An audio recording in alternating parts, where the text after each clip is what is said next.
تو میں خود ایک نعرہ لگا لیتا ہوں تاکہ آپ کی ذوق کی آبیاری بھی ہو جائے. تو جب نعرہ لگے تو وہ کڑکتی بجلیوں کے ماحول میں ہو. نعرہ تکبیر. اللہ آپ کو دنیا آخرت کی بھلائیاں نصیب فرمائے. یہ وہ جذبے ہیں جو دلوں سے نکلتے ہیں، اور ایسی قوم کو کوئی نہیں دبا سکتا جس قوم کے سینوں کے اندر یہ حرارت اور یہ جذبے موجود ہو. جب بندہ کہتا ہے اللہ اکبر تو اس کا معنی ہوتا ہے اللہ سب سے بڑا ہے. پھر ہر فرعون کو، ہر حامان کو، ہر قارون کو، ہر شدید کو، ہر شداد کو، اور ہر قوت جو اپنے آپ کو سپر کہہ رہی ہے وہ پاؤں تلے روند کے کہتا ہے تو کیا ہے، میرا اللہ سب سے بڑا ہے. اللہ کے محبوب کا ایک فرمان سنیے. ہر دین کی ایک الگ شناخت ہوتی ہے، الگ پہچان ہوتی ہے. ہر دین کا ایک تشخص ہوتا ہے جس سے وہ دین پہچانا جاتا ہے. فرمایا اسلام کا تشخص حیا ہے.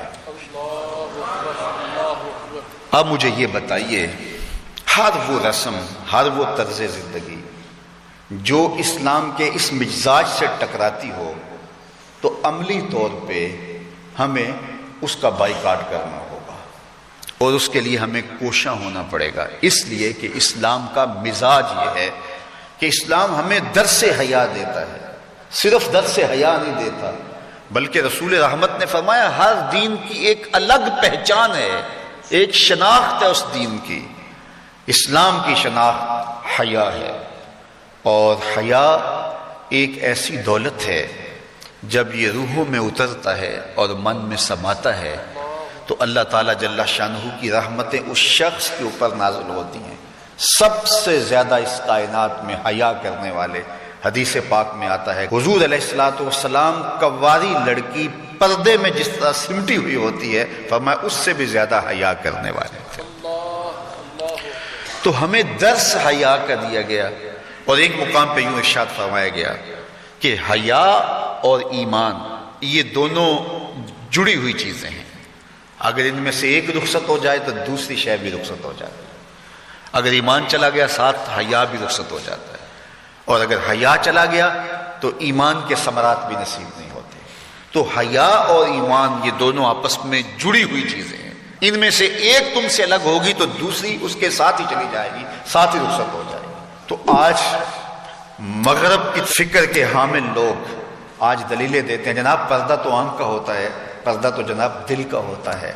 میں کہتا ہوں دین کو تم زیادہ سمجھے ہو یا رسول اللہ کی اہلیہ سمجھیے.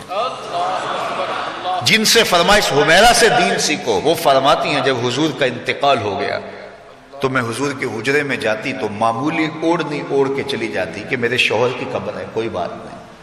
فرمایا اس کے بعد حضرت صدیق اکبر کا وصال ہوا تو وہ بھی حضور کی قربت میں دفن ہوئے، تو میں پھر اس معمولی اوڑھنی کے ساتھ چلی جاتی. اس لیے کہ میں کہتی ایک میرا شوہر ہے، دوسرا میرا باپ ہے، تو معمولی کپڑا لیتی اور میں چلی جاتی. فرمایا پھر حضرت عمر کا انتقال ہوا اور وہ بھی ساتھ دفن ہوئے. تو حضرت عائشہ رضی اللہ تعالیٰ عنہ فرماتی ہیں کہ واللہ ما دخلت الا وانا مشدودۃ علیہ صوبی حیاء من عمر. کہ اس کے بعد پھر میں کبھی نہیں گئی سوائے اس کے کہ میں خوب چادر سمیٹ کے اور پردہ کر کے جاتی، مجھے عمر سے حیا آتی. تو جو قبر میں اتر چکے ہیں ام المومنین تو اس سے بھی حیا کرتی ہیں اور اپنے کو سمیٹ لیتی ہیں. تو کیا رسول اللہ صلی اللہ علیہ وآلہ وسلم پر وہی جس خاتون کی آغوش میں اترتی رہی ہے ان سے زیادہ بھی کوئی دین جانے گا، ان سے زیادہ بھی کوئی سمجھدار ہو سکے گا؟ تو یہ اصطلاحات کہ جناب آنکھ کا پردہ ہوتا ہے اور دل کا پردہ ہوتا ہے، یہ ساری چیزیں مغرب کی طرف سے ہمارے اندر داخل کر دی گئی ہیں کہ اس قوم کو حیا کے جوہر سے خالی کر دیا جائے، چونکہ وہ جانتے ہیں کہ ان کے رسول نے فرمایا ہے حیا اور ایمان لازم و ملزوم ہیں، ان میں سے ایک رخصت ہوگا تو دوسری چیز بھی رخصت ہو جائے گی. تو یہ ان کو اگر کہا جائے کہ ایمان کو ترک کر دیا جائے تو یہ تو کبھی بھی نہیں کریں گے. تو لہٰذا طریقہ یہ ہے ان کو